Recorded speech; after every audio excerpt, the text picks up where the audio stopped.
광주 MBC 아침 종합 뉴스.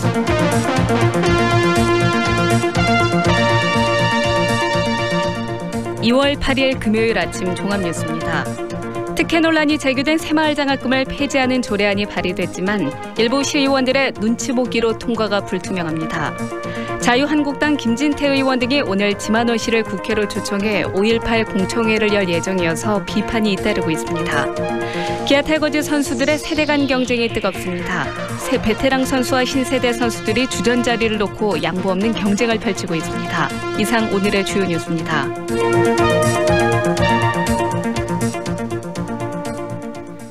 특혜 논란이 제기된 새마을 장학금 문제. 그동안 수차례 보도해드렸는데요.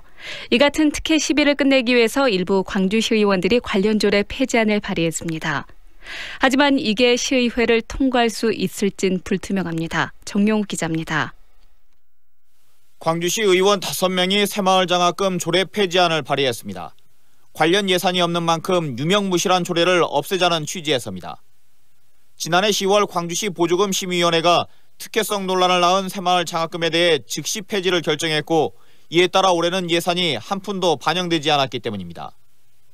시민단체는 여기서 한 발 더 나아가 관련 조례를 폐지해 장학금 지급 근거를 완전히 없애자고 요구했고 이를 의원들이 수용한 겁니다.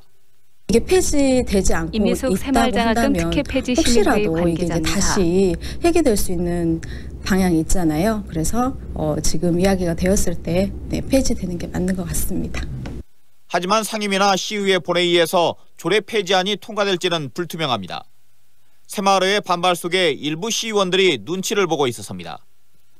이 폐지 발의는 장희원 어렵겠다라는 그런 이제 입장들이 많이 있으셨어요. 사실 그래서 이번에 이제 상임위원회에서 제대로 이게 통과가 될 수 있을까 하는 걱정이 이제 사실 됩니다. 시의회 일각에선 단순 폐지보다는 경기도나 제주도처럼 다른 장학사업과 통합해 새마을 장학금을 지급하는 절충안이 검토되고 있습니다. 하지만 시민단체는 이 역시도 특혜 우려가 있다며 반대하고 있습니다. 새마을회와 시민단체 가운데 누구의 손을 들어줄지 시의회의 고민이 깊어지고 있습니다. MBC 뉴스 정용욱입니다. 자유한국당 김진태, 이종명 의원이 주관해 국회에서 오늘 열리는 이른바 5.18 대국민 공청회에 지만원 씨가 발제자로 나서는 가운데 비판이 잇따르고 있습니다.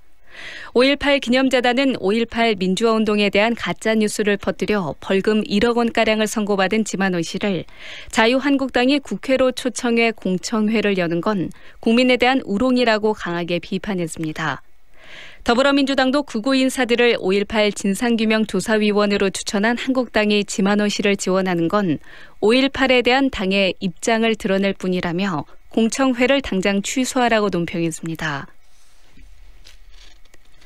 국가 균형 발전을 위해서 공공기관을 지방으로 분산시키는 혁신도시 시즌2에 대한 기대감이 높아졌습니다. 새로운 기관의 이전과 함께 빛가람 혁신도시가 한 단계 더 도약할 수 있는 발판을 마련해야 한다는 목소리가 커지고 있습니다. 이계상 기자입니다. 국가균형발전특별법에 따라 수도권에 있는 공공기관 가운데 120여 곳이 지방에 추가로 분산 배치될 예정입니다. 이른바 혁신도시 시즌2를 정부와 여당이 속도감 있게 추진하기로 한 것입니다. 광주시와 전라남도는 이미 빛가람 혁신도시로 이전해온 기관들과 관련성이 높은 기관을 중심으로 적극적인 유치전을 펼칠 계획입니다. 한국스마트그리드 사업단과 데이터진흥원, 문화관광연구원 등 10여 개 공공기관이 기존 이전 기관들과 연관돼 있고 해양환경관리공단 등도 농수산의 메카인 전남에 필요한 기관이라는 점에서 20여 개 기관을 빛가람 도시로 옮겨주길 요청하고 있습니다. 한전, 강동열 나주시 혁신도시 교육과장입니다. 관련이 있는 공공기관들을 전남도 광주시와 긴밀한 협조관계를 취하면서 앞으로 유치해 나갈 계획입니다. 혁신도시 시즌1이 기반시설 구축과 공공기관 입주 등 외형적인 틀을 잡는 것에 치중했다면 시즌2는 혁신도시 활성화와 내실을 다지는 기회가 돼야 한다는 지적입니다. 농림식품기술기획평가원을 마지막으로 빛가람 혁신도시 시즌1이 마무리됐지만 정주 여건 등은 여전히 미흡하기 때문입니다. 교육 여건, 퇴비나 축산 악취, 그리고 SRF 문제, 그리고 문화시설의 확충 등 정주 여건 개선이 아주 시급하다고 봅니다. 혁신도시 시즌2가 국가균형발전이라는 취지를 제대로 살리려면 기관 이전과 함께 빛가람 혁신도시를 자족형 거점 도시로 성장시킬 대책이 뒷받침돼야 한다는 목소리가 높아지고 있습니다. MBC 뉴스 이계상입니다. 기아 타이거즈에서는 베테랑 선수들이 여전히 활약하고 있지만 이제는 세대 교체도 준비해야 합니다. 특히 백정노장 이범호 선수의 뒤를 이을 선수를 찾아야 하는데요. 그 자리를 노리는 선수들끼리도 경쟁이 뜨겁습니다. 일본 오키나와에서 윤군수 기자입니다. 몸풀 때는 모든 선수들이 함께하지만 훈련 일정은 고참과 신참이 달리합니다.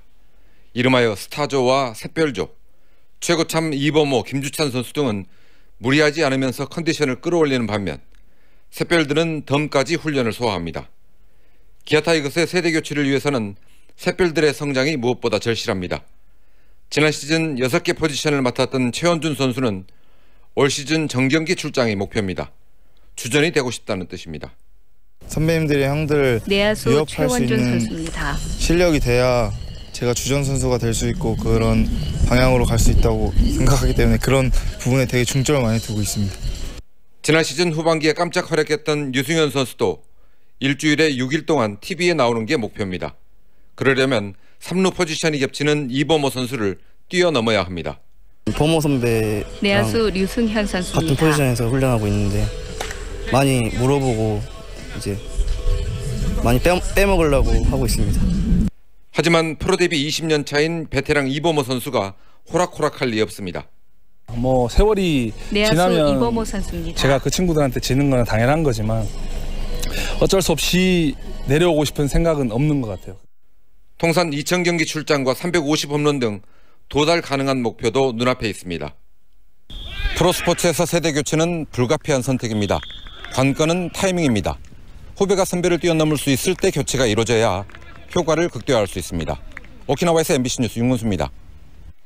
세계 수영대회 조직위가 대회 D-150일을 앞두고 오는 11일 오후 KTX 서울역에서 대회 마스코트의 대형 조형물 제막식을 진행합니다.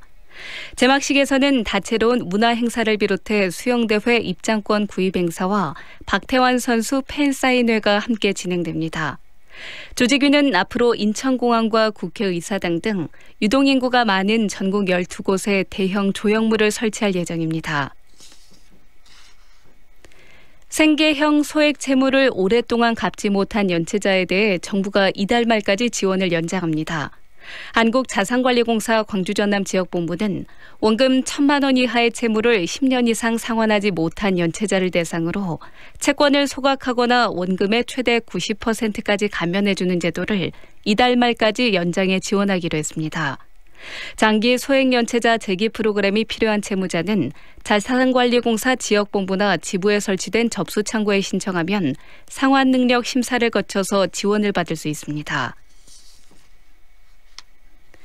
오는 3월 출시되는 광주 지역 화폐 이름이 공모와 시민선호도 조사를 거쳐서 광주 상생카드로 정해졌습니다.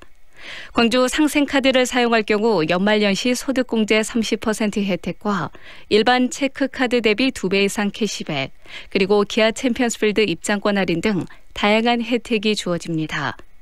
지역 자본이 밖으로 유출되는 것을 막고 지역 소상공인들의 매출 증대를 꾀하는 이 지역 화폐는 광주 소재 소상공인 업체에서만 사용이 가능합니다. 광주시 1단계 민간공원 특례 사업의 공공성이 확대됩니다. 광주지방 현재 기온은 영하 5도입니다. 이상으로 MBC 8시 뉴스를 마칩니다.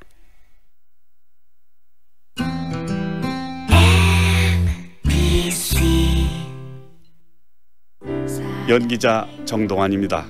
가끔 그 사람이 떠오를 때면 저도 모르게 하늘을 올려다봅니다. 누구나 그렇지요. 그리운 사람이 보고플 때면 을에 하늘을 올려다보게 되는 것. 사람이 곧 하늘이기 때문이죠. 사람을 하늘같이 섬깁니다. 스카이 장례식장. 끊고 싶다는 마음만 있다면, 혼자 하기 힘들다면 광주 금연지원센터로 노크해주세요. 의료인이 함께하는 금연 캠프와 여성 흡연자를 위한 전문 상담은 모두 무료로 진행됩니다. 지금 바로 전화주세요. 062-222-9030. 지금 시각은 8시 10분입니다.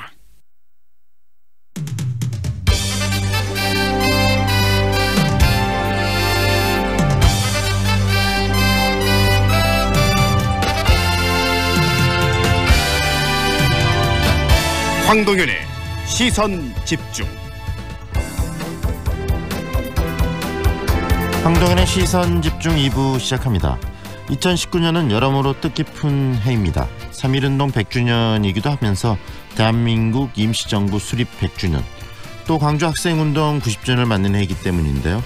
각 지자체들이 올해의 의미를 기리고 다채로운 기념행사를 또 기획하고 있지만 전라남도 교육청은 기념사업이나 역사 교육에 관심을 보이지 않고 있다라는 지적이 나오고 있습니다. 물론 중요한 것은 기념식과 같은 표면적인 행사에 그치지 않고 3.1운동의 진정한 의미를 깨닫는 것이겠지만 정부와 지자체 그리고 교육기관이 나서서 3.1운동의 숭고함을 알리고 기리는 역할도 굉장히 중요할 겁니다. 광복회 광주 전남 지부 김갑재 지부장 연결해서 관련 이야기 들어보겠습니다. 5.18 진상조사 특별법이 제정되면서 5.18 기념재단이 안매장 시신 발굴 작업을 다시 시작할 것으로 보입니다. 최근 들어 재단이 고백과 증언 신고센터를 설립하면서 화순 너이제 인근 안매장에 대한 증언을 추가 확보했다고 합니다. 2년 전 발굴 실패를 거울 삼아 체계적인 준비 또 결정적 증언들이 필요하다라는 목소리들도 나오고 있는데요. 행불자 가족들에게 조금이나마 위로가 되고 또 5.18의 진상이 제대로 밝혀지는 계기가 되었으면 하는 생각도 듭니다. 관련 내용 5.18 기념재단 조진태 상임이사와의 인터뷰로 들어보겠습니다.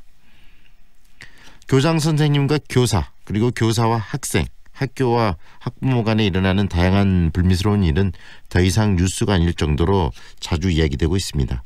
이 교육권 침해가 끊이질 않고 발생한다면 결국 피해는 학교 현장의 주체인 교사들 그리고 학생들에게 고스란히 돌아갈 수밖에 없을 텐데요. 교사의 권리 실추를 막고 학교 현장에 신뢰를 회복할 수 있는 그런 해법으로 교원단체들이 교육권 지원센터를 만들어 출범시킨다고 합니다. 자세한 내용은 전국교직원 노동조합 광주지부 김재욱 정책실장에게 듣겠습니다. 황동현의 시선집중 계속됩니다. 어우 추워. 여보, 농부갓잔 도라지 배즙 한잔 하세요. 역시 당신이 최고야. 애들은 유자 배즙으로 먹였어요. 나주 장수식품 농부갓잔 도라지 배즙 유자 플러스 배 아로니아 배즙으로 겨울을 건강하게. 나주 장수식품 061-332-9616. 반도건설 김현욱입니다. 짓는 곳마다 이슈가 된 반도요보라가 드디어 광주에 찾아옵니다. 남구의 미래가치를 누리는 곳, 혁신설계와 첨단 인공지능 ICT까지 와우! 미래가치도 생활가치도 유보라답게 남구 반도요보라 모델하우스 오픈 중. 문의 1800-0086 반도건설. 축제 파티가 있는 그곳엔 출장 뷔페 쿠바 하우스. 기업식 행사장 맛있는 음식이 필요한 그곳에도 출장 뷔페 쿠바 하우스. 출장 뷔페 필요한 곳 전국 어디나 찾아가는 출장 뷔페 쿠바 하우스. 062-351-7711. 2년은 금방. 이사 걱정 없이 내 집 마련을 원한다면, 호수공원과 테라스 거리, 생활을 생각한다면, 16개 공공기관 이전 예정까지 미래가치를 기대한다면 사랑으로 선택하세요. 광주 전남 혁신도시 사랑으로 부영. 061-337-8245 부영주택. 반도건설 김현욱입니다. 짓는 곳마다 이슈가 된 반도요보라가 드디어 광주에 찾아옵니다. 남구의 미래가치를 누리는 곳, 혁신설계와 첨단 인공지능 ICT까지 와우! 미래가치도 생활가치도 유보라답게 남구 반도요보라 모델하우스 오픈 중. 문의 1800-0086 반도건설. 차갑지만 상쾌한 아침 공기가 출근길을 감싸고 있습니다. 현재 광주와 전남 일부 지역에는 한파주의보가 발령됐는데요. 현재 기온 영하 4도, 체감온도 영하 8도에 달합니다. 난방과 옷차림에 신경 쓰셔야겠고요. 수도 계량기가 얼어붙지 않도록 대비 잘 하셔야겠습니다. 운동은 가능한 실내에서 하시고 충분한 준비 운동 후에 하시길 바랍니다. 오늘 대기는 매우 깨끗해서 광주의 미세먼지 농도 좋음에서 보통 단계를 유지하겠습니다. 이어서 교통 상황입니다. 상무대로 송정파출소에서 송정 지하차도로 차량 많아서 지나실 때 5분 이상 소요되고, 서문대로 대광여고 입구에서 대성여고 입구로 신호대기 2번 필요합니다. 대남대로 백운교차로에서 주월교차로로 차량 많고 이어지는 구간으로 서행 중입니다. 차간거리와 적정 속도 유지로 오늘도 안전운전하시기 바랍니다. 지금까지 광주 집값을 한눈에 광주 1등 부동산 어플 사랑방 부동산 협찬 날씨와 교통정보의 정은솔이었습니다. 황동현의 시선집중과 함께하고 계시는 지금 시각 8시 15분 13초 지나고 있습니다. 올해는 3.1운동 100주년이 되는 해입니다. 일찍이 정부를 비롯해서 사회 각계에서는 3.1운동 100주년 기념행사 준비로 좀 분주한데요. 정작 우리 지역인 전라남도 교육청은 역사 교육과 또 기념행사 준비에 소극적인 자세를 보이고 있다는 비판의 목소리가 있습니다. 이런 부분을 지적한 단체 연결해서 얘기 들어보고요. 또 더불어서 이 만세운동을 넘어선 3.1운동의 진정한 의미와 이후 설립된 대한민국 임시정부와의 연관성도 되짚어 보겠습니다. 광복회 광주 전남지부 김갑재 지부장 연결합니다. 안녕하세요, 지부장님. 네, 안녕하세요. 좋은 아침입니다. 네, 지부장님, 네. 3.1운동 100주년이 바로 올해 아니겠습니까? 예, 기해년. 이 3.1운동이 우리 역사, 이 해방의 역사, 그다음에 이 항일 투쟁의 역사에서 어떤 의미를 갖는 거죠? 3.1운동은 우리가 독립을 선언하고 네. 우리가 선언한 독립운동으로 인해서 대한민국이라는 임시정부가 수립이 됐지요. 대한민국은 대한제국에서, 즉 왕의 나라에서 네. 백성의 나라로 변화가 되는 아주 큰 의미가 있는 역사적 사실이거든요. 네. 그래서 우리는 올해가 3.1운동 100주년, 그다음에 그 선언으로 수립된 임시정부 100주년, 또 네. 광주학생 독립운동 90주년, 네. 또 하나 더 보태자면은 한말 호남 의병 일제에 의해서 대학살이 벌어진 지 110주년이 되는 네. 아주 의미 있는 해가 되겠습니다. 정말 이 항일 운동사에 있어서 굉장히 의미를 갖는 해가 바로 기해년이 아닌가 싶은데요. 특히 3.1운동의 그때 그 독립선언문에 담았던 그런 내용들 간단히 정리를 해주시면 어떤 내용들이 담겨 있었습니까? 우선 독립을 선언했고요. 네. 또 가장 중요한 것은 5등은 자해로 시작되는 우리 그 민족의 독립이 가장 중요한 내용이 되겠죠. 네. 결국은 우리 대한민국 이제 그 독립을 이야기하는 그런 내용이 담겨 있는 그런 선언문까지 낭독이 됐었고, 그다음에 이게 또 전국적으로 파급됐지 않겠습니까? 예, 그렇습니다. 예. 그 3월 1일부터 약 한 달간 비폭력 만세운동이 계속됐는데요. 네.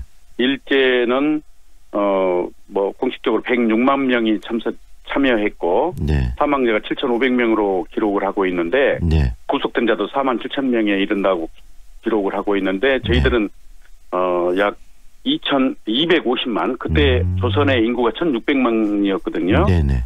250만 명이 넘고 네. 또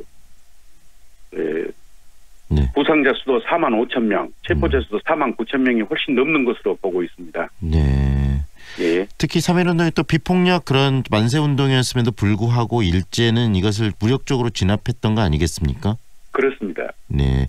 이후 이 3.1운동이 임시정부의 수립과도 관련이 있다라는 이야기 조금 전에 언급을 해주셨는데, 대한민국이 수립된 그 과정도 좀 설명을 해주세요. 3.1운동 이후 어떻게 이것이 대한민국 임시정부와 연결되는 거죠? 이제 사실은 이게 1차 세계대전이 끝나고 네. 파리 강화 회담이 있었어요. 네. 근데 그때 이제 미국 대통령인 우드로 윌슨이 네. 이제 14개 조 전후 처리 인식 중에서 네. 각 민족의 운명 그 민족이 스스로 결정케 하자라는 소위 민족 자결주의가 알려지면서 네. 조선의 독립운동가들 사이에서 희망의 분위기가 벌어지기 시작했는데 네. 1918년부터 치밀하게 사전 계획을 세우고 네. 파견을 김주식과 대표를 파견하게 되죠. 파리로. 네네. 그러면서 1919년에 갑작스럽게 고종이 사망하게 됩니다. 네. 독살설이 펴지면서 절묘하게 이것이 종합적으로 나타나면서 이제 2월 1일 날 네. 빌림에서 있었던 무호 독립선언이 발표되고 네. 2월 그것이 도쿄로 전달되면서 2월 8일 날 일본 유학생들 사이에서 독립선언이 있게 되고 네. 그것이 다시 국내로 들어와서 3월 1일 우리 독립선언과 3.1 운동이 일어나게 된 겁니다. 사실은 혁명입니다만은 네네. 혁명이라고 불려야 맞습니다만은 네. 그 일련의 과정을 일련의 과정을 좀 정리해 주셨는데 결국은 어떤 국제적인 어떤 그 정치적 상황이 변화되고 거기서 민족 자결주의가 이야기되고 그 과정에서 치밀하게 여러 준비를 통해서 3월 1일 그날이 그 고종의 국장일이었나 보죠? 예. 예, 그렇습니다. 그날 이렇게 이 만세 운동이 시작됐고 이런 게 비폭력 운동이었는데 이후에 3.1 운동이 끝난 다음에 그러면은 이제 뭐 상해나 외국에 나갔던 독립운동가들이 모여서 이렇게 또 임시 정부를 만들어내게 되는 건가 보죠? 예, 그러니까 독립을 선언했으면은 독립국가를 만들어야 될 것 아닙니까? 네네. 근데 그때 당시에는 서울에서는 만들 수가 없었죠. 사실은 한성 임시정부도 만들었었거든요. 네. 근데 그걸 지속할 수가 없으니까 이제 상해에서 파리 조계지에서 이제 파리 조계지에서는 좀 자유스러웠거든요. 우리나라 대표 사람들이 모여서 독립선언을 기초로 한 대한민국 임시정부를 수립하게 됐습니다. 네. 요즘에 이 건국절 논란도 좀 있고 그러는데요. 이 대한민국이 언제 수립됐느냐에 대한 논란, 뭐 해방 이후다라고 주장하는 측도 있고, 그다음에 이명박 정부 시절에 그런 이야기들이 많이 나왔었는데 결국은 대한민국은 이 임시 정부의 적통을 그대로 이어져서 지금 만들어진 정부 아니겠습니까? 그 부분은 어떻게 그렇습니다. 정리를 해야 될까요? 그 건국절은 이제 1948년 8월 15일 정부 수립을 그때 나라를 건국했다고 주장하는 사람들, 그 사람들의 주장인데요. 말하자면 뉴라이트 계열이나 친일파 후손들이나 하는 그런 얘기라고 할 수 있겠습니다. 근데 사실은 대한민국은 앞에서도 말씀드렸지만은 독립선언으로 인해서 상해에서 정식으로 출범한 대한민국 임시정부가 법통이기 때문에 1919년 4월 11일이 우리 건국 또 그것이 정 아니다고 한다면은 우리 개천절이 건국했다고 봐야 맞지 않겠습니까? 네. 그런 지금 현재 논란을 좀 정리를 해봤고요. 그다음에 또 이게 이 3.1 운동과 이 올해 100년이 되는 기해년이 얼마나 중요한 해인가에 대한 정리를 좀 해봤는데요. 그런데 이렇게 중요한 이 3.1 운동의 100년이 되는 해 우리 지역에서 여러 가지 행사를 좀 해야 될 것 같은데 전라남도 교육청에서 이 행사에 좀 소극적이라는 얘기가 나오고 있는데 어떤 이야기입니까? 그 소극적이 아니고요. 아주 무관심합니다. 왜냐하면은 올해가 100주년이고 또 광주학생 독립운동 90주년이고 호남의병 학살 110주년지를 알면서도 이 뜻깊은 해를 맞아서 기념행사, 교육을 강화하고 독립운동사를 교육을 하려면 예산이 있어야 될 게 아닙니까? 그런데 다른 그 광주시, 전남도, 광주시 교육청 같은 데는 작년부터 활발하게 준비를 해서 예산을 좀 확보를 했어요. 그런데 전남도 교육청만 유일하게 예산도 없고 계획도 없고 아무런 준비를 하지 않았습니다. 그래서 우리 독립운동가 후손들로서는 대단히 분노할 수밖에 없었죠. 아주 너무너무 좀 섭섭하고 무심하다는 표현이 광주 학생 독립운동도 90년이 되는 해고 어떻게 보면은 교육청에서 교육적 측면과 그다음에 또 역사에 대한 어떤 인식을 학생들에게 더 알리기 위해서라도 다른 기관보다 더 적극적이게 할 텐데 그러지 못한다는 게 안타깝네요. 그렇습니다. 광주시 교육청 같은 경우는 친일 잔재 TF팀을 만들어서 각 학교에 친일 잔재가 얼마나 남아 있는지 뭐 모든 것을 지금 조사를 하고 있거든요. 더군다나 이제 많은 고등학생들이나 역사 교사들을 전부 뽑아서 일본이나 또 만주 독립운동 사적지를 보내서 그 선열들의 그 피어린 독립운동 과정을 전부 공부시키고 있거든요. 그런데 전남도 교육청은 어찌된 일인지 우리가 그런 것을 좀 하자고 건의를 해도 묵살하고 또 전남도 내 역사 교사들이 건의를 해도 묵살하고 아무튼 그 무관심으로 일관을 하고 있습니다. 그래서 할 수 없이 저희들이 나서서 성명도 발표하고 우리들의 입장도 얘기하게 된 것입니다. 교육감에게 이야기를 하셨을 텐데 교육감은 뭐라고 이야기를 합니까? 교육감님한테는 뭐 직접적으로 말씀을 못 드렸고요. 정식으로 공문을 통해서 그것을 건의를 했어요. 그런데 작년 7월에 출범과 직후에 건의를 했는데 6개월이 지나도록 아무 소식도 없다가 올해 1월에 저희가 정식으로 항의를 하니까 그 뭐 장학사라는 분이 전화를 해서 몰랐다, 잊어버렸다 뭐 이렇게 얘기를 하는 거예요. 그래서 얼마나 섭섭했던지 어떻게 그 기관 대 기관으로 정식으로 건의한 것을 잊어버릴 수가 있냐. 그것도 공문으로 건의를 하고 이야기를 하셨는데도 불구하고 잊어버렸다고 말하는 건 참 어이없는 거 아니겠습니까? 그렇습니다. 너무 어이없어서 정말 분노를 금할 길이 없었습니다. 네, 제대로 좀 정신을 차리고 좀 교육을 이끌어가기 위해서 어떤 것들을 해야 된다고 교육청이 해야 된다고 생각하십니까? 우선 각 학교를 대상으로 네. 친일 잔재를 파악해야 됩니다. 교육 현장에 지금도 엄연하게 교과, 교패, 또 뭐 각 학교의 비석, 흉상 등등 우리가 알 수 없는 모르는 친일 잔재들이 많이 남아 있거든요. 그렇죠. 그것을 파악하고 청산하려는 노력이 일단 있어야 되겠고요. 네. 그다음에 우리 민족이 50년간 독립투쟁을 했어요. 네. 그저 연합군의 승리로 얻은 독립이 아니거든요. 네. 50년간 독립투쟁을 했다는 것은 1943년에 말하자면 카이로 선언을 통해서 입증이 됩니다. 네. 카이로 선언은 중국과 영국과 미국이 3개국이 그때 당시 대국이 모여서 회의를 했는데 우리나라 적당한 시기에 우리 대한민국을 독립시킨다는 조항을 거기에 넣었거든요. 네네. 끊임없는 독립운동가들의 독립투쟁이 아니면은 있을 수가 없는 일이죠. 네. 그래서 우리나라의 피 어린 독립운동사를 교육을 강화하고 네. 또 독립정신을 심어주기 위해서 전남도 교육청은 부단한 노력을 해야 할 것입니다. 역사를 잇는 민족에겐 미래는 없다. 그 말에 대해서 전남도 교육청이 좀 다시 한번 생각을 해야 되겠네요. 네, 예, 그렇습니다. 네, 오늘 여기까지 듣겠습니다. 고맙습니다. 감사합니다. 네, 지금까지 광복회 광주 전남 지부 김갑재 지부장과 함께했습니다.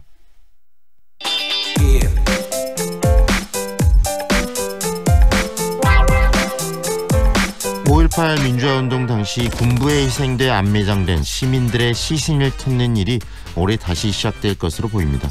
5.18 기념재단이 새로 출범한 5.18 진상조사위원회와 함께 화순너리째, 광주댐 주변 등에서 발굴 작업을 시작할 예정이다 이렇게 밝혔는데요. 지난 2017년 11월에 이 발굴 작업이 실패했었는데 그때를 되짚어보면 광범위한 장소에서 목격담만으로 시신을 찾는 것이 굉장히 현실적으로 쉽지 않다라는 생각도 들고 군 내부 관계자의 또 증언들이 필요하지 않겠느냐 하는 지적도 있고 그렇습니다. 이번에 발굴 작업 어떻게 준비하고 계시는지 직접 이야기를 듣겠습니다. 5.18 기념재단 조진태 상임이사 연결합니다. 안녕하세요, 이사님. 예, 안녕하십니까. 네, 이 안매장의 의혹을 푸는 게 어떻게 보면 5.18 진상규명의 또 핵심 중에 하나가 아닐까 싶습니다. 예, 그렇죠. 그동안에 미해결된 문제 중에 가장 핵심적인 문제가 바로 실종자 문제인데요. 네. 이 실종자 문제는 이제 안매장 문제와 바로 직결된다고 볼 수 있겠죠. 네. 그래서 실종자분들 정말 40년 가까이 아픔 속에서 사시는데 그분들의 그 아픔도 좀 해결해 드리고 그다음에 제대로 된 진상도 규명하기 위해서 이 문제 정말 중요한데 지난 2017년에 발굴 조사를 처음 하셨지 않습니까? 예, 그랬죠. 네. 그 당시 헬기 기총소 사건이 이제 5.18에 대한 새로운 여론으로 부각되면서 그때 많은 제보가 좀 있었고요. 네. 그러면서 안매장 관련해서 이제 제보가 있었습니다. 네.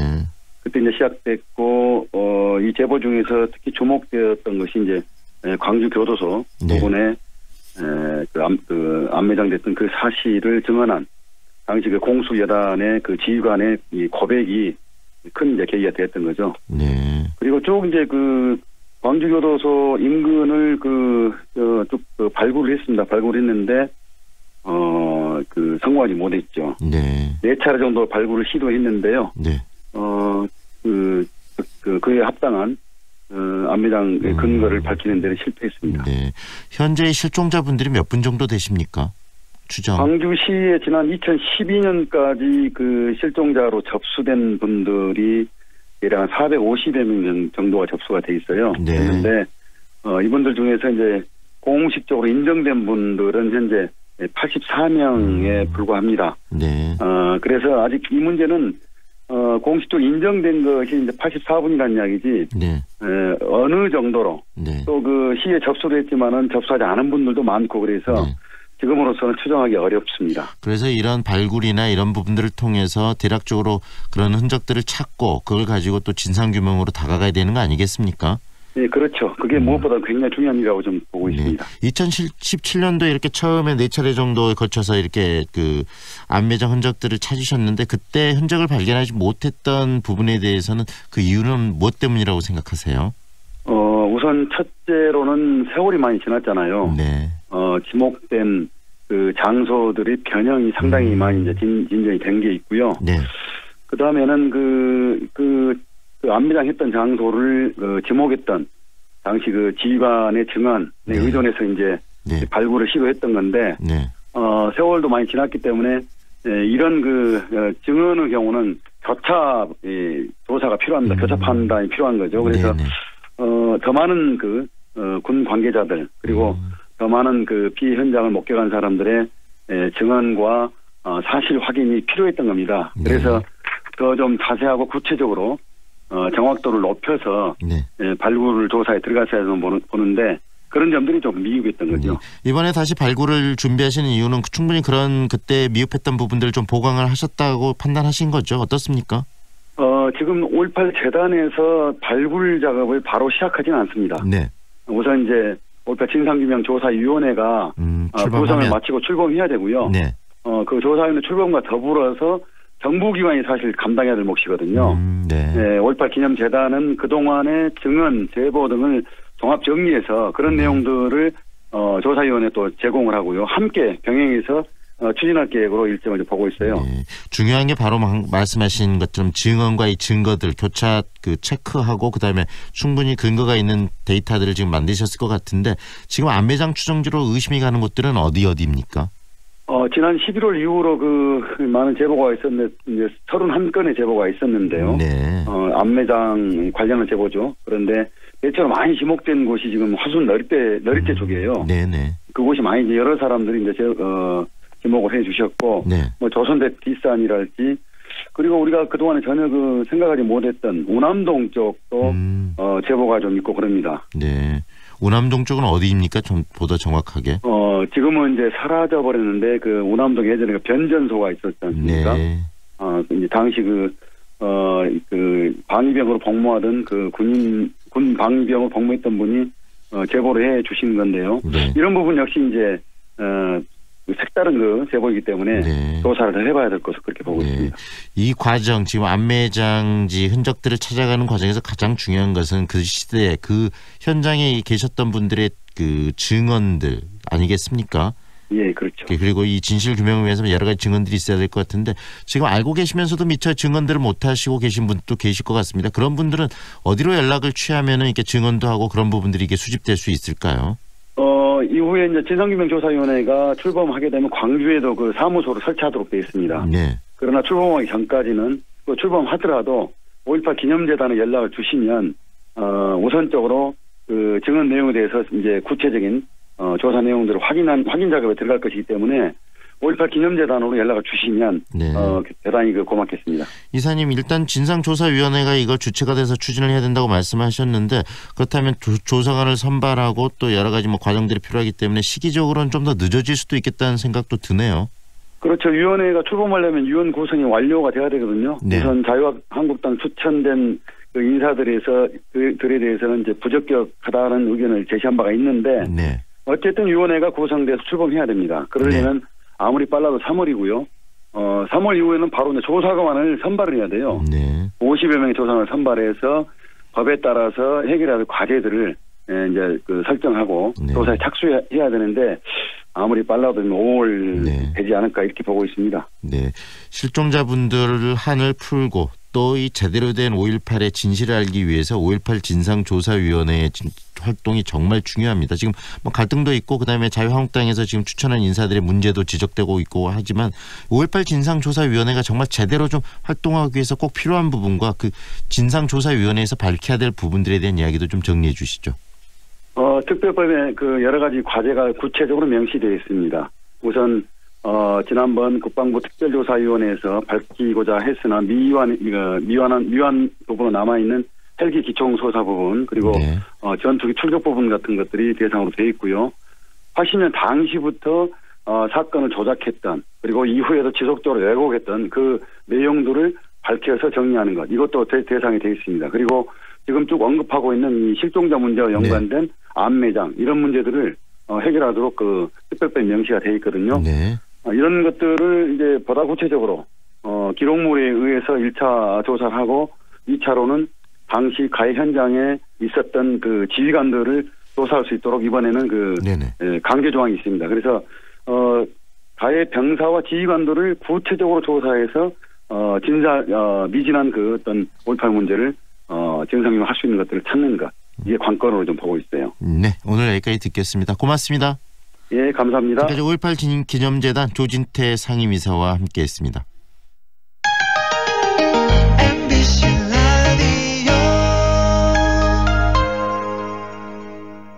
사랑이 벌써 취직했다며? 동신대학교 IPP형 일학습 병행제 덕분이지. 현장 실습도 하고 학비도 벌도록 지원해주는 제도야. 사랑이도 IPP형 일학습 병행제로 실습 나갔다가 그 회사에 취직했어. IPP형 일학습 병행제? 어느 대학교? 드림앤 스마일 동신대학교. 뭐해? 괜찮은 직업학교 찾고 있어. 아직 호남 직업 전문학교를 몰라? 99년부터 13년 연속 우수훈련기관. 우리 쪽 공동훈련기관으로 재직자 향상 교육도 한대. 오, 역시 정보통인데. 하나 더. 지금 호남에선 국비교육생을 모집 중이래. 우와. 창의성이라는 것은 모든 것들을 다 창의성을 말로 하는 회사가 있고 여기가 회의실이야? 공간으로 경험하게 하는 회사가 있습니다. 공간이 하는 말이 경영진이 하는 말보다 잘 들립니다. 사무환경이 문화를 만듭니다. 퍼시스. 반도건설 김현욱입니다. 짓는 곳마다 이슈가 된 반도요보라가 드디어 광주에 찾아옵니다. 남구의 미래가치를 누리는 곳, 혁신설계와 첨단 인공지능 ICT까지 와우! 미래가치도 생활가치도 유보라답게 남구 반도요보라 모델하우스 오픈 중. 문의 1800-0086 반도건설. 93.9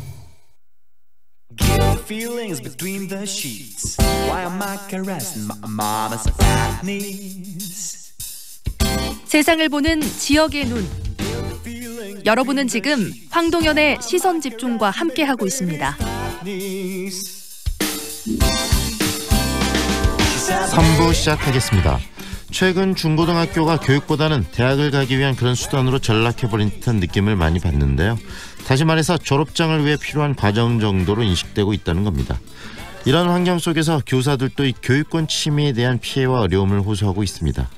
전국교직원 노동조합에서는 이런 교사의 교육권 문제를 풀기 위해서 오는 3월 교사 교육권 지원센터 출범을 계획하고 있습니다.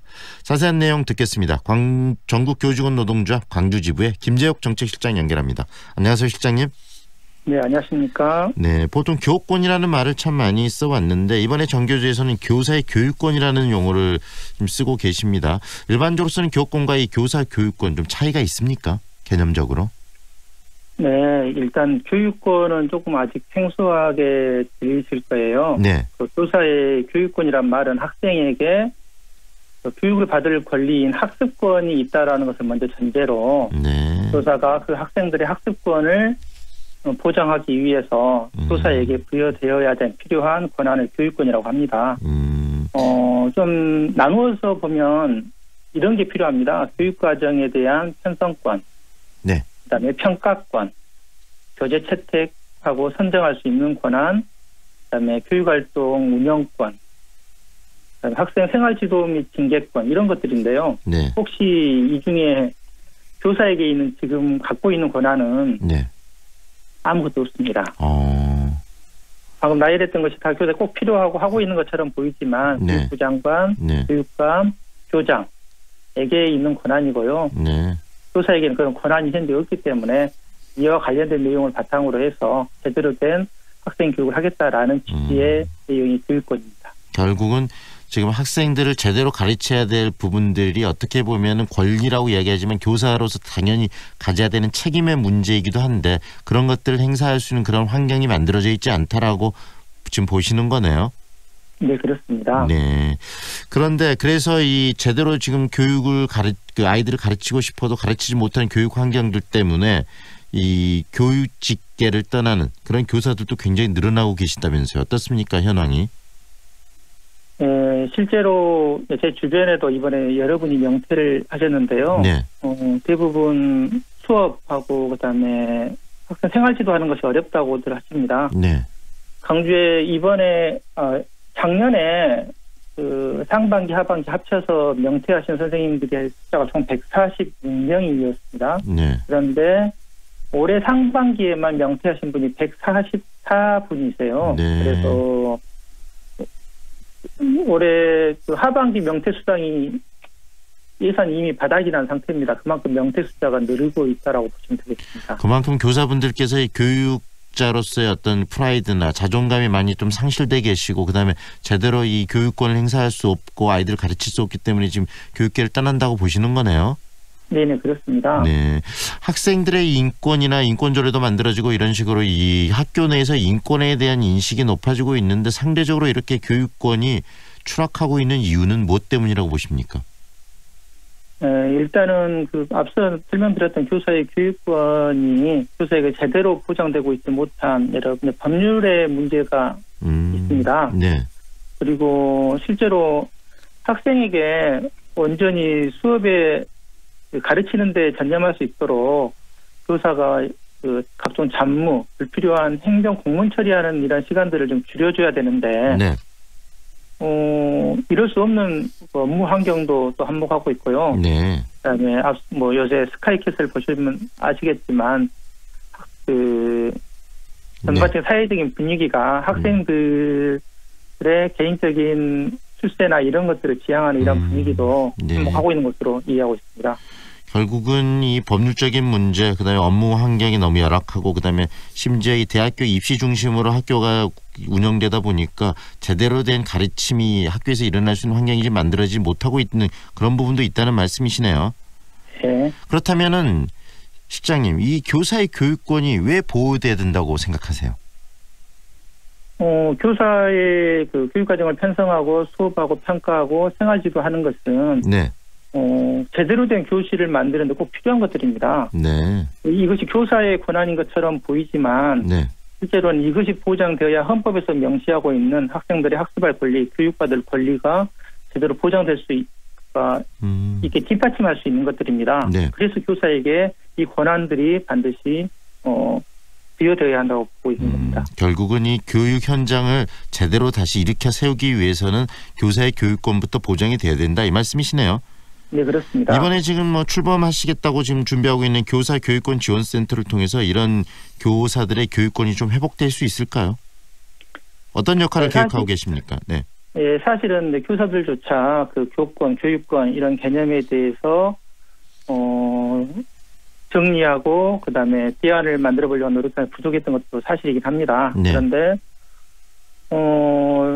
지금 현재 이렇게 교육권이 많이 침해당하고 있는 상황에서 네. 경륜이 있고 경험이 있으신 이런 그 현장 선생님이면 좋겠지만 좀 상당히 그 현직 선생님 어려우시니까 퇴직하신 선배 교원을 모시려고 해요. 네. 그래서 퇴직 선배 교사를 중심으로 해서 교권 상담과 그다음에 교육권 관련된 이런 프로그램들을 진행하려고 하고 있고요. 네네. 그리고 이를 위해서는 1588 뭐 땡땡땡땡 이런 전화번호 있지 않습니까? 네네네. 7878 예를 들면 이런 번호를 만들어서 언제든지 상시적인 상담이 가능하도록 이렇게 운영하고요. 그다음에 민변 광주지부하고도 협약을 체결을 해서 법률 자문도 이렇게 받고 큰 틀로는 정교조의 많은 조합원들과 같이 교육권 침해 상황에 대해서 예방하는 노력들 같이 펼칠 생각입니다. 지금 현재 광주광역시 교육청에서 이 교원 치유 지원센터 운영하고 있는데 그런 부분과 좀 어떤 차이점이 있는 거죠? 이번에 전교조에서 준비하고 있는 교육권 지원센터는?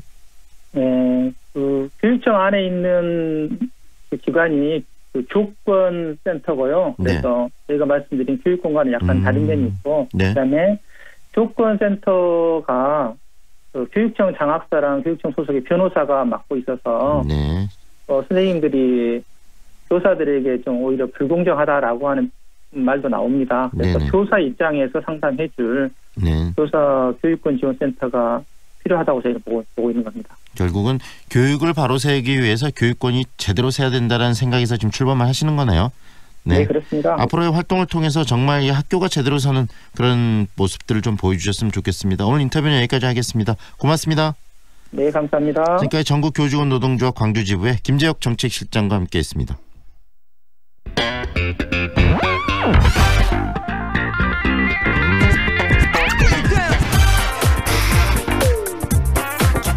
남도의 아름다움을 직접 귀로 느끼는 그런 시간이죠. 아름다운 남도. 오늘도 전남도청 대변인실 이돈삼 시민기자 스튜디오에 직접 나오셨습니다. 안녕하세요. 예, 안녕하셨습니까? 설 연휴가 지났고요. 이제 일상으로 돌아온 또 금요일 아침이네요. 예, 뭐 설 연휴 행복하게 보내셨습니까? 네, 잘 보냈습니다.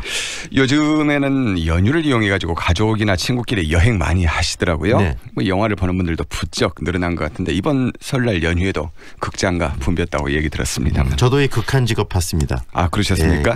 네, 경찰들을 소재로 한 영화인데요. 예. 되게 재밌더라고요. 아, 그래요? 네.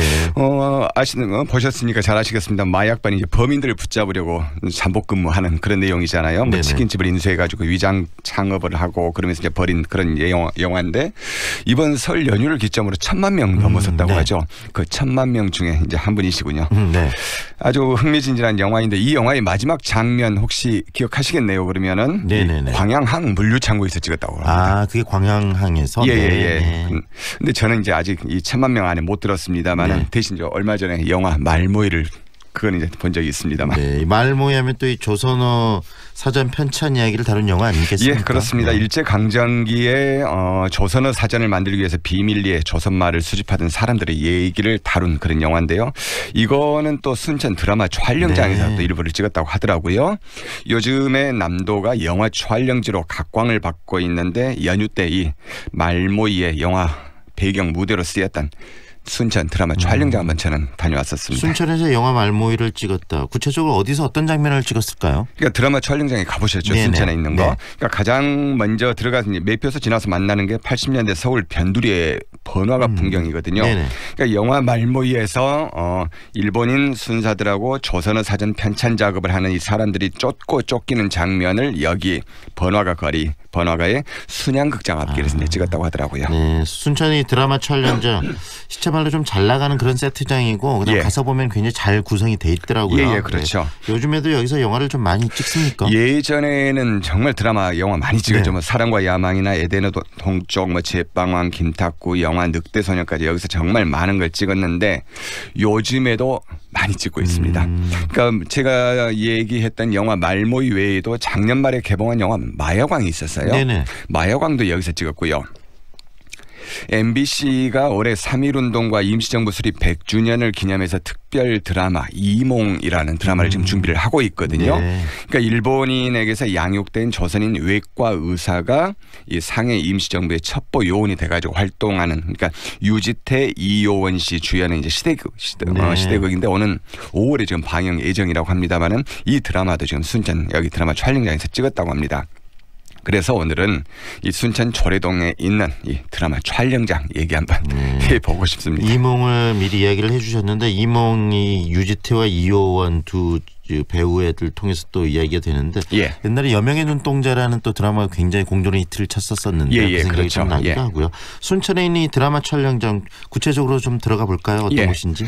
순천의 드라마 촬영장 예전에 여기가 이제 군부대의 자리였습니다. 군부대 자리를 활용해서 만들었는데 면적이 4만 제곱미터 그러니까 12,000평 정도? 네. 예.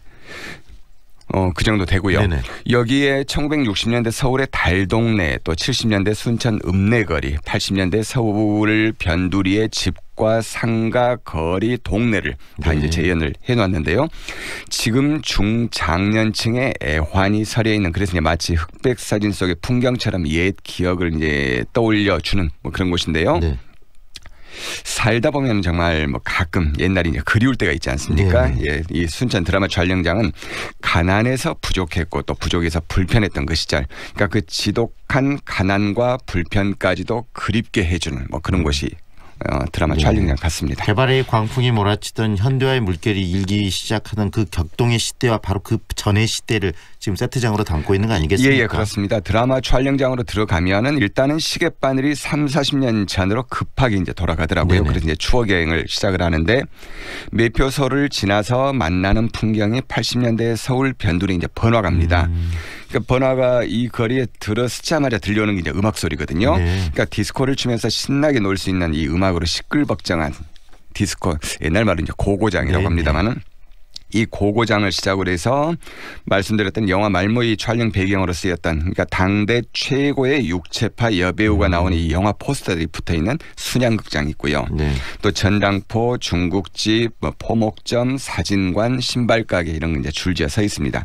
그러니까 추억의 또 양은도시락이 있는 이 옛 학교 교실도 이제 있더라고요. 네. 이렇게 서울의 변두리 번화가가 있고 또 이제 내과를 경계로 이 빨랫줄에 하얀 옷이 널려 있는 이 내과를 사이에 두고 나뉘는 순천의 70년대 읍내 거리. 여기에는 이제 뭐 장터가 있고 우체국, 식당, 오락실 이런 것들이 이제 보이던데 네. 진짜 말 그대로 그때 그 시절의 풍경처럼 을씨년스럽게 생겼습니다. 네. 방금 기자님께서 이야기하는 육체파라는 단어 참 오랜만에 듣네. 네.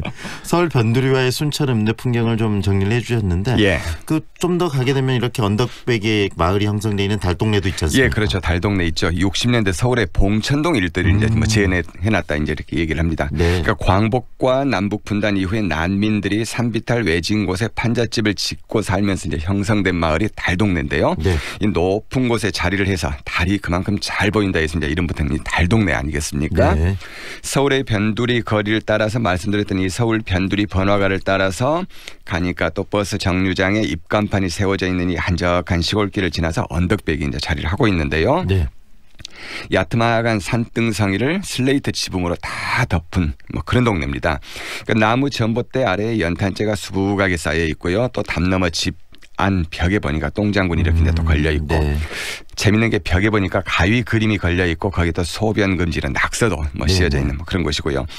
달동네 가장 높은 데 갔더니 교회가 있어요. 네. 이 교회 예배당까지 자리하고 있는 이 예배당에서 내려다 보니까 지나왔던 이 서울의 변두리 거리, 순천 읍내 거리가 한눈에 내려다 보이는 그런 달동네였습니다. 네. 빽빽하게 들어서는 이런 슬레이트 집 또 녹슬고 때 묻은 마을의 풍경 이런 부분들 이야기를 들으면서 마음까지 좀 애잔하다는 생각이 좀 드네요. 그러니까 이 골목을 따라서 걷다 보니까 옛 생각이 저도 이제 절로 나더라고요. 그러니까 골목을 따라서 걷는데 이 골목에서 엿장수들의 가위질 소리 뭐 절로 들려오는 것 같고요. 네. 또 골목길을 지나갈 때는 이 예전에 이제 어렸을 때 기억인데 동네 이 신장로로 트럭이라도 한 대 지나가면 신기해가지고 이 먼지 날리며 달리던 이 트럭의 뒷모습을 따라다니던. 한참 동안 바라보고 또 따라다녔던 뭐 그런 기억도 나고요.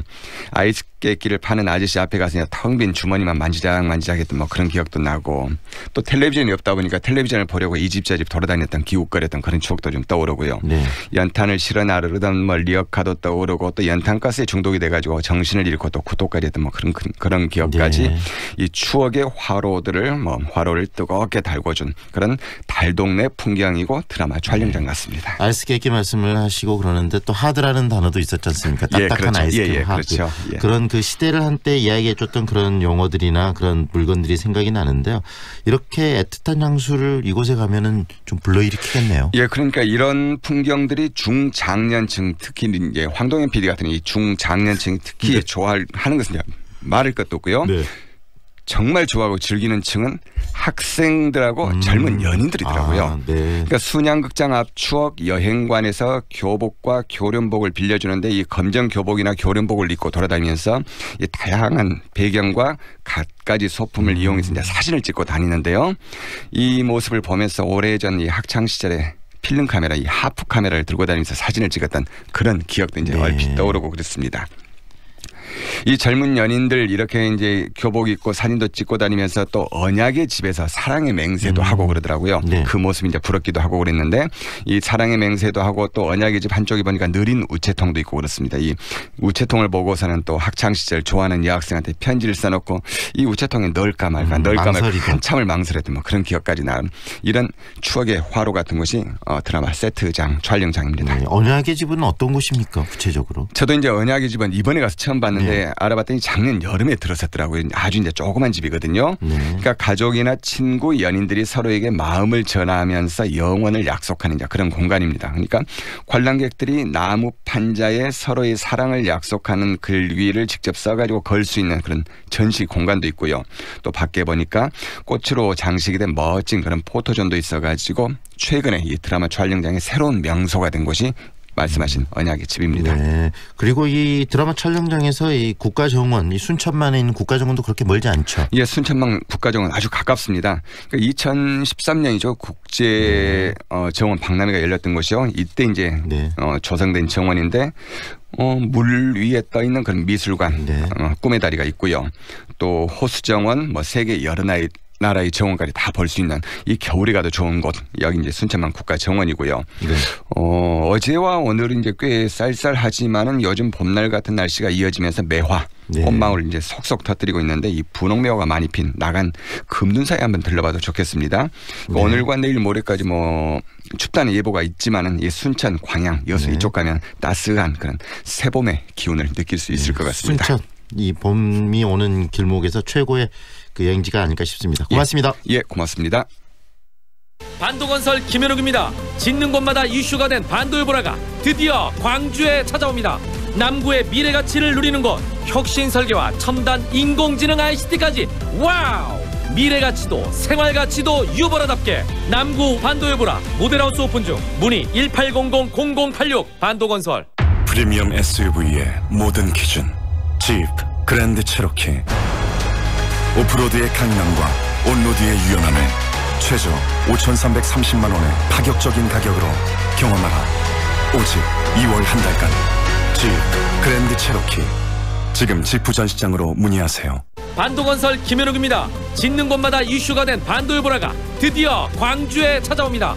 남구의 미래 가치를 누리는 곳, 혁신 설계와 첨단 인공지능 ICT까지 와우! 미래 가치도 생활 가치도 유보라답게 남구 반도의 모델하우스 오픈 중. 문의 1800-0086 반도건설. 거시기 나무가 거시기에 그라고 좋다면서? 거시기에 미쳐본 장홍조 씨가 천사의 섬 신안에다가 제대로 거시기 해버렸지. 근데 거시기가 뭔 나무요? 줄기, 잎, 열매까지 약재로 쓰는 신안 꾸지뽕 있지. 검색창에 신안 꾸지뽕. 주문전화 061-271-8395. 황동현의 시선집중, 오늘 순서는 여기까지입니다. 오늘도 함께해 주셔서 고맙습니다.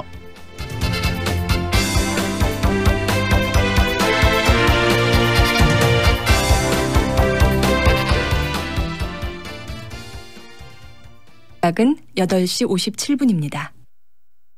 반도건설 김현욱입니다. 짓는 곳마다 이슈가 된 반도의 드디어 광주에 찾아옵니다.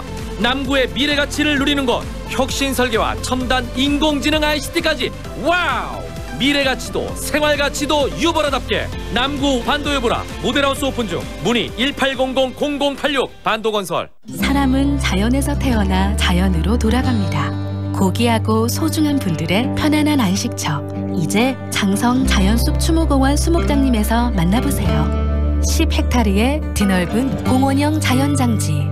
자연숲 추모공원 수목장님은 장성군 산림조합이 조성, 운영합니다. 일찍 나오셨네요. 이른 새벽 셔터를 올리는 가게 사장님의 아빠 왔다. 두 팔 벌려 아빠를 반기는 아이의 늦은 밤 도서관에서 기지개를 켜는 청년의 오늘의 우리를 일으켜 세우는 힘. 100년을 이어온 3월 1일 그날의 힘입니다. 1919년 국민이 지킨 나라, 2019년 국민이 이어갑니다. 공익광고협의회. 안녕하세요. 저는 광주 학생 독립운동 기념사업회 이사장을 맡고 있는 최철입니다. 광주 학생 독립운동은 광주와 전라남도에서 시작을 해서 전국과 해외로까지 번진 일제치하의 3대 독립운동 중에 하나였고요. 나라의 독립을 위해서 정말로 목숨을 걸고 외쳤던 것이나 그 이후로 4.19도 있었지만 또는 저희들 민주혁명뿐만이 아니고 5.18에 이르기까지 젊은 사람들이 불의에 항거한 것은 저는 똑같은 의미가 있었다고 봅니다. 그게 지금까지 광주 학생 독립운동이 살아있는 것이며 이 지역을 의향이라고 하는 것이 바로 그런 것이 아니었는가 하는 생각이 듭니다. 불의에 항거했던 외세나 독재에 항거했던 뜻을 잊지 말고 되새기면서 그 얼을 이어받았으면 좋겠습니다. 광주 MBC가 청년들의 꿈을 응원합니다. 청년의 꿈을 키우는 남도 청출어람 이 캠페인은 글로벌 공기업 한국농어촌공사와 함께합니다. AM 819kHz, 표준 FM 93.9MHz, 광주 MBC 라디오입니다. HLCN. 친구처럼 다정한 연인처럼 MBC 문화방송. 여러분의 다정한 친구 광주 문화방송이 9시를 알려드립니다.